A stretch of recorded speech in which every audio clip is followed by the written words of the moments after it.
बिस्मिल्लाहिर्रहमानिर्रहीम, अस्सलाम वालेकुम। हकीकत टीवी सीधा आपको भारत लेकर जा रहा है बगैर टाइम डिले किए। देखिए जरा इनकी चीखें, काबुल चारों तरफ से घेर लिया गया है और उसके बाद जो इंडियन मीडिया और मेजर गौरव वारिया की शक्लें, इनकी हालत, इनकी गुफ्तगू देखिए जरा।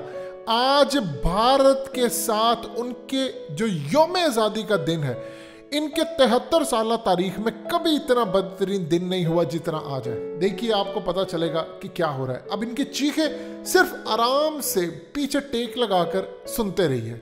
इस वीडियो की अहम डिस्कशन चलती रहेगी, लेकिन इससे पहले आप वीडियो को लाइक करें, हकीकत टीवी को सब्सक्राइब कर लें और बेल आइकन पर जरूर क्लिक करें। इस बीच बड़ी खबर मिल रही है, तालिबान ने काबुल को घेर लिया है। इस वक्त की बड़ी खबर और बहुत बड़ी खबर, तालिबान और सेना में भीषण संघर्ष हो रहा है। अमेरिकी दूतावास खाली होने का इंतजार किया जा रहा है दुनिया के लिए। इस वक्त की बहुत बड़ी खबर रिपब्लिक भारत पर हम ब्रेक कर रहे हैं। काबुल में इस समय भगदड़ मच चुकी है। आपको बता दें कि तालिबान लड़ाके काबुल पहुंच चुके हैं। ये तस्वीरें, ये गोलियों की तड़तड़ाहट, गड़गड़ाहट सुनिए।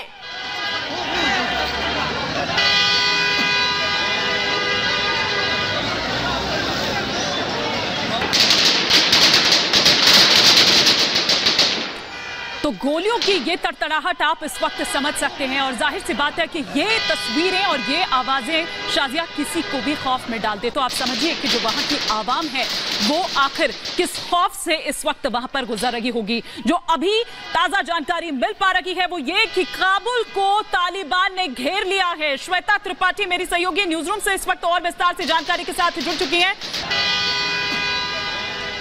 देखिए इस वक्त जो ये तस्वीरें देख रहे हैं आप, ये कहाँ की हैं, कैसी है, मैं ये बता देती हूँ। दरअसल तालिबानी आतंकियों ने काबुल को चारों तरफ से घेर लिया है और अब वो ये इंतजार कर रहे हैं कि जो अमेरिकी सैनिक हैं, वहां से जितने भी अमेरिका के लोग हैं, एम्बेसी में जितने लोग हैं, उन सबको वो वहां से निकाल ले और इसके बाद तालिबान घुस जाए। यानी वक्त दे रहा है तालिबान अमेरिकी सैनिकों को कि अमेरिकी सिटीजन वहां पर अगर कोई है, वहां पर अगर फोर्सेज है तो उनको इवैक्यूएट करके दूसरी जगह पहुंचाया जाए और इसके बाद तालिबान अंदर घुस जाए, काबुल में अपना कब्जा कर ले। ये तस्वीरें लगातार हम आपको वहीं से दिखा रहे हैं। चारों तरफ से इस वक्त तालिबान घेर चुका है, तालिबानी आतंकी घेर चुके हैं काबुल को। यानी आप अंदाजा लगाइए कि कल जिस तरीके से अफगानी सेना और तालिबानी आतंकियों के बीच लगातार संघर्ष हो रहा था, जो तालिबानी आतंकी थे वो अफगान सेना को किस तरीके से लगातार टारगेट कर रहे थे और अफगान सेना उनको रोकने की कोशिश कर रही थी। लेकिन इस वक्त आपको बता दें, कल जो जानकारी मिल रही थी कि बेहद करीब काबुल के पहुंच चुका है, तालिबानी आतंकी पहुंच चुके हैं और इस वक्त जो तस्वीरें आप देख रहे हैं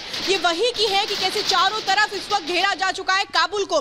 बस तालिबान इस बात का इंतजार कर रहा है, तालिबानी आतंकी इस बात का इंतजार कर रहे हैं कि वहां से जितनी भी अमेरिकन हैं वो जब बाहर निकल जाएंगे उसके बाद काबुल में एंट्री कर लेगा तालिबान। ठीक है श्वेता, एक बार फिर से मैं आपके पास लौटूंगी। इस बीच हमारे साथ लगातार जुड़े हुए हैं मेजर गौरव वारिया। मेजर, कल से लेकर अब तक हम लगातार यही बात कर रहे थे और आपने खुद बताया कि अगले 72 घंटे बहुत ही ज्यादा संवेदनशील रहने वाले हैं, कुछ भी हो सकता है और जिसका डर था वही हुआ। तालिबान के लड़ाके काबुल पहुंच गए, घेर लिया है काबुल को। जी, काबुल को घेर लिया और जैसा मैंने सुना श्वेता को बोलते हुए कि ये वेट कर रहे हैं, तालिबान वक्त दे रहा है कि जो अमेरिकन फोर्सेस हैं या और डिप्लोमेटिक कोर वाले वहां से निकल जाएं, फिर उसके बाद कब्जा करेगा। अब ये देखने वाली बात है कि क्या अशरफ गनी की सरकार वहां पे रहेगी कि वो भी अमेरिकन के साथ निकल जाएगी, क्या ये बने रहेंगे?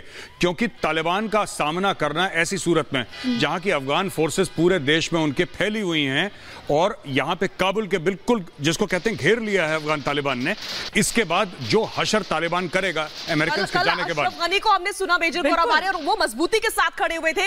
कहीं इसी मजबूती का परिणाम तो नहीं है कि हम देख रहे हैं कि तालिबानी लड़ाके अब चुनौती देने पर उतर आए हैं? नहीं, बिल्कुल। आप ये देखिए, हम कंधार की बात करी, हमने मज़ार शरीफ की बात करी, हमने और दीगर उनके जो सिटीज थी, टाउन्स थे, उनकी बात करी। अब अचानक खबर आ रही है, अचानक तो नहीं, खैर हमें पता ही था काबुल के बगल में, लेकिन अब अचानक खबर आ रही है कि जी उन्होंने काबुल को घेर लिया है। तो बेसिकली उनको किसी ने रोका नहीं। देखिए 15-20 किलोमीटर दूर कल थे, आज अगर उन्होंने काबुल को घेर लिया और बिल्कुल काबुल के दरवाजे पे खड़े हैं, इसका मतलब 15-20 किलोमीटर एडवांस करा उन्होंने। अब हम आगे क्या देखें शाजिया, क्योंकि जिस तरह से शाजिया भी यहाँ पर कह रही है, क्या ये उसी का नतीजा है? हालांकि उसका नतीजा तो नहीं, वही आप कह रहे हैं कि ये तो होना ही था। लेकिन फिर अब आगे क्या देखे, जो कल बड़ा आए थे अशरफ गनी, और आप ये कहिए कि अपनी आवाम को थोड़ा सा एक ढांढस बंधाने के लिए, या फिर अपना सेना को कि उसका मनोबल ना गिरे, अब तो बिल्कुल मतलब वहीं पर बैठे हुए, तो अब बचा क्या, अब आगे क्या? मैं तो ये देख रही हूँ तस्वीरों में भगदड़ और ये लोग सड़कों पर भाग रहे हैं, गाड़ियां पार्किंग में खड़ी हुई हैं, उनको अंदाजा ही नहीं था, एक्सपेक्टेड ही नहीं था कि इस तरीके से कूद पड़ेंगे बीच में। शायद उनको ये था शादिया कि कल जिस तरह से अशरफ गनी सामने आए थे मेजर साहब, तो शायद उनको भी ये था कि शायद कुछ होगा या शायद काबुल बचा लेंगे। अब तक बाकी सब तो छोड़ दिया, लेकिन शायद कुछ ऐसा प्लान होगा उनके पास,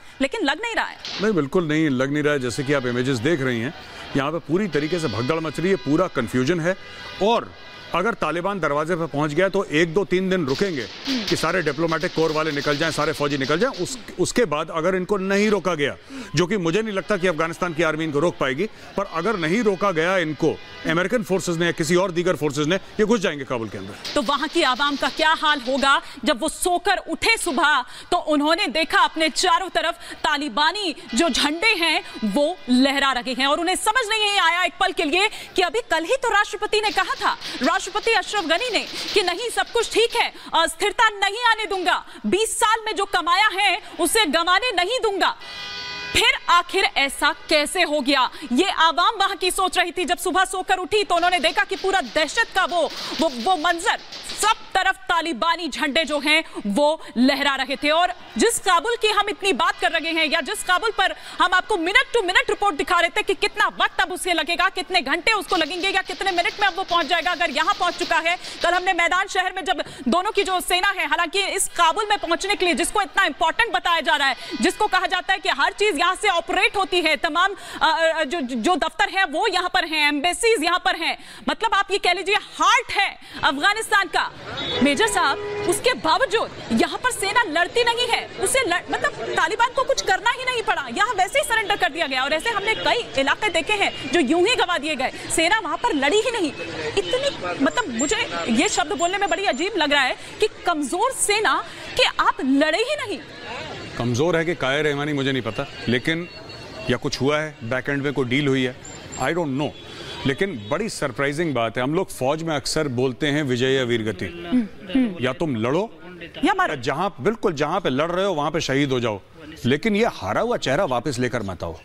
तो देखिए, मैं आपको बताता हूं एक छोटा सा एग्जांपल। 1962 वो जंग थी चीन के साथ हमारी, जो इंडिया हारा था, लेकिन भागा इंडिया नहीं। वहां पे सोल्जर्स थे, हमारे ऑफिसर थे, उन्होंने वहीं पे लड़ते लड़ते अपनी जान दे दी, क्योंकि ये उनसे एक्सपेक्टेड था कि देश की इज्जत पे आप जान कुर्बान कर दें। वो जज्बा मुझे अफगान फौज में नहीं दिखा, अनफॉर्चुनेटली मुझे अफगान फौज पे नहीं दिखा।